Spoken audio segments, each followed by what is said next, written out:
शुरू होती है एक शॉकिंग मोमेंट से। डैन हैरिस, एबीसी न्यूज के पॉपुलर जर्नलिस्ट, एक दिन गुड मॉर्निंग अमेरिका के लाइव शो पर निशा के सामने पैनिक अटैक एक्सपीरियंस करते हैं। कैमरा चल रहा था, लाइट्स ब्राइट थी और अचानक उनकी हार्ट बीट तेज हो गई, ब्रीदिंग हैवी हो गई और वॉइस क्रैक हो गई। पूरे अमेरिका ने उनका ब्रेकडाउन देखा। उस मोमेंट ने उसको झटका दिया। मैं इतना स्ट्रेस क्यों हूँ? लाइफ इतनी मेसी क्यों लग रही है? डैन का इनर वॉइस, जिसे वो the voice in your head बोलते हैं, उसको कंटिन्यूसली जज कर रहा था, पुश कर रहा था और एंशियस बना रहा था। इसी इंसिडेंट ने उसकी लाइफ का डिसीजन चेंज कर दिया। Chapter 1, the ego. डैन बताता है कि हर इंसान के माइंड में एक नॉन स्टॉप इनर कमेंटर होता है। वो हमें जज करता रहता है, फ्यूचर से डराता है, पास्ट पे रिग्रेट दिलाता है। ईगो का काम क्या होता है? ज्यादा कंपेयर करो, ज्यादा इनसिक्योर हो। चैप्टर 2, सक्सेस वर्सेस पीस, दोनों साथ कैसे? डैन एक जर्नलिस्ट थे। Stress, work, long hours, competition. Stress इतना बढ़ गया था कि वो ड्रग, एक्सट्रीम वर्क प्रेशर और टॉक्सिक इंटरनल डायलॉग में फंस गए थे। उन्होंने सोचा सक्सेस और पीस दोनों साथ कैसे हो सकते हैं। उनको लगता था कि peace is equal to laziness, but धीरे धीरे उनको समझ आता है कि पीस एक्चुअली परफॉर्मेंस को बेटर बनाता है। Chapter 3, meditation, real life super power. Dan बताते हैं कि मेडिटेशन से पहले वो स्पिरिचुअलिटी को नॉनसेंस मानते थे। उनको लगता था कि मेडिटेशन मोक्ष के लिए होता है। फिर उनकी मुलाकात होती है कुछ साइंटिफिक रिसर्च करने वाले से, जो बताते हैं मेडिटेशन ब्रेन के स्ट्रक्चर को चेंज करता है, उससे स्ट्रेस हार्मोन कम होते हैं और अटेंशन इम्प्रूव होती है। डैन ने मेडिटेशन ट्राई किया। उन्होंने जस्ट 5 मिनट के लिए रोज स्टार्ट कर दिया। Chapter 5, a voice in your head, कभी सही कभी गलत। डैन एक्सप्लेन करते हैं कि हमारे माइंड के थॉट्स हमेशा फैक्ट्स नहीं होते। वो मुझे पसंद नहीं करता, मैं कभी सक्सेसफुल नहीं बन पाऊंगी, ये सब सिर्फ थॉट्स है, रियलिटी नहीं है। मेडिटेशन अलाउ करती है अपने थॉट्स को ऑब्जर्व करो, उन पर बिलीव नहीं करना है। Chapter 6 is compassion. Dan initially compassion को वीकनेस मानते थे, लेकिन बाद में वो सीखते हैं कि self compassion is equal to self discipline. जब तुम खुद को लव देते हो, तुम दूसरों को भी हेल्दियर तरीके से अप्रोच कर सकते हो। Chapter 7, spiritual teachers, the power of now के ऑथर से डैन ने ये लेसन लिया कि पास्ट सिर्फ मेमोरी है और फ्यूचर सिर्फ इमेजिनेशन, सिर्फ प्रेजेंट मोमेंट ही रियल है। लेकिन डैन काफ़ी कंफ्यूज थे। डैन को लगा कि अगर मैं सिर्फ प्रेजेंट में रहूँगा तो रेंट कौन भरेगा, रिटायरमेंट के लिए प्लान कौन करेगा। डैन ने समझा कि हमें नाउ में रहना है ताकि हम एंजाइटी से बचें, लेकिन इसका मतलब ये नहीं है कि हम फ्यूचर के लिए ब्लाइंड हो जाए।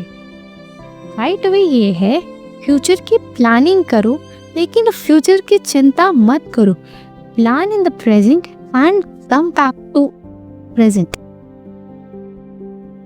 Chapter 8, the 10% rule, the antidote to perfectionism.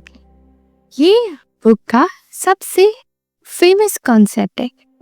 Myth ये है कि लोगों को लगता है कि मेडिटेशन उन्हें बुढ़ा बना रहा है, या वो कभी गुस्सा नहीं होंगे, रियलिटी ये है कि डैन कहते हैं एम छोटा रखो।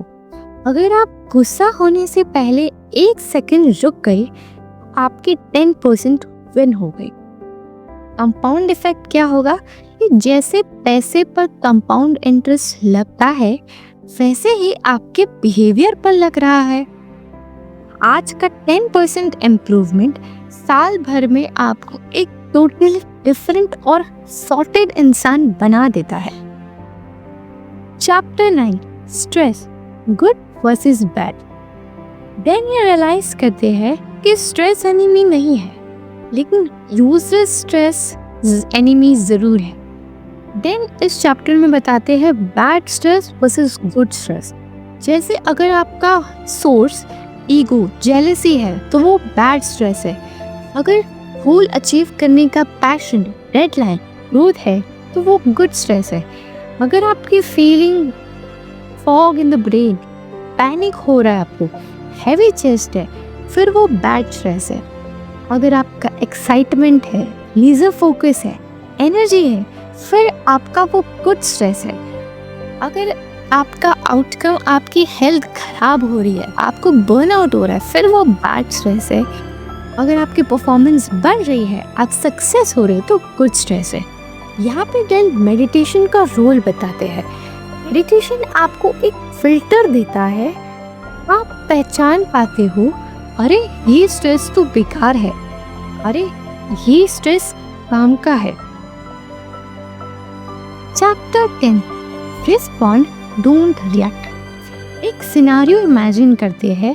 सपोज करते हैं कि आपके बॉस ने आपको एक ईमेल भेजा जिसकी लैंग्वेज काफ़ी रूड है। अगर ओल्ड डैन होता तो वो तुरंत ही गुस्से में रिप्लाई कर देता और पैनिक अटैक में चला जाता। न्यू डैन क्या करता है कि वो सबसे पहले स्टिमुलस आया यानी कि ईमेल पढ़ा, फिर एक पॉज लिया, एक बॉडी में एंगर फील हुआ। उन्होंने ये भी नोटिस किया कि मैं गुस्से में हूँ, अब चॉइस क्या है। उन्होंने सोचा अगर मैं अभी रिप्लाई करूँगा तो मेरी जॉब खतरे में आ जाएगी। रिस्पॉन्स कब किया?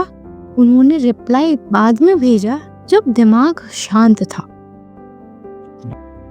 चैप्टर 11 लेटिंग गो। लेटिंग गो सुनने में इजी लगता है, डैन के लिए ये मुश्किल था।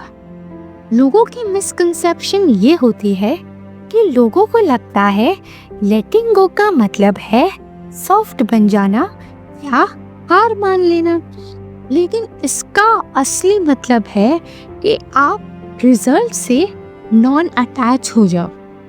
आप मेहनत पूरी करो, आप 100% एफर्ट किसी चीज़ में लगाओ, लेकिन रिजल्ट क्या आएगा उसकी टेंशन छोड़ दो, क्योंकि रिजल्ट तो आपके हाथ में है ही नहीं। Chapter 12 loving kindness. ये प्रैक्टिस क्या है? वो आंखें बंद करके ये सोचना है, may you be happy, may you be healthy, may you be safe. ये आपको उन लोगों के लिए सोचना है जिन्हें आप पसंद नहीं करते।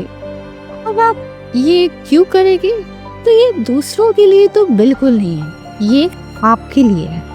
सो जब आप किसी से नफरत करते हो ना, तो वो आपके दिमाग में आता रहता है, उसके बारे में खराब फीलिंग आती है, लेकिन वो इंसान अपने घर में मसीह में है।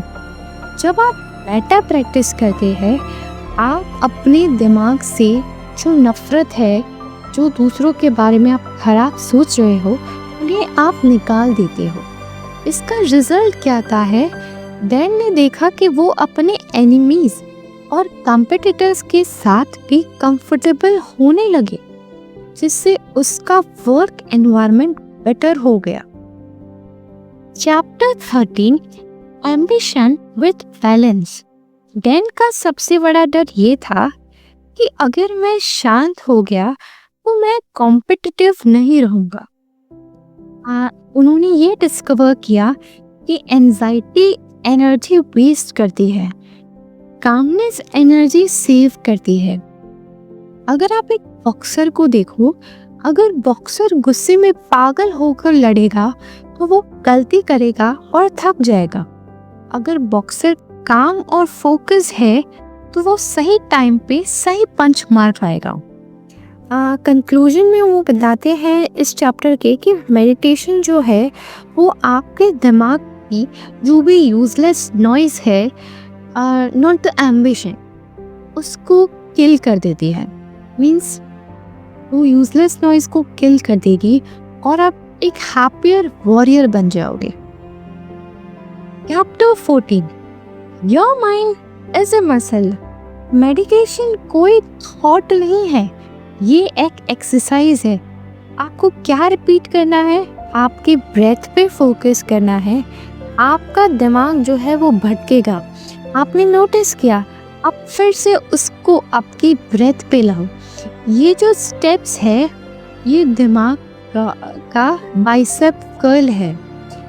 MRI स्कैन ये दिखाते हैं कि मेडिटेशन से ब्रेन का ग्रे मैटर, यानी कि जो एरिया डिसीजन मेकिंग और फोकस कंट्रोल करता है, वो फिजिकली बढ़ा और डेंस हो जाता है। Chapter 15, final lesson, you can change. बचपन से ही हमें ये सिखाया जाता है मैं ऐसी ही हूँ, मैं चेंज नहीं हो सकती। ट्रुथ क्या है?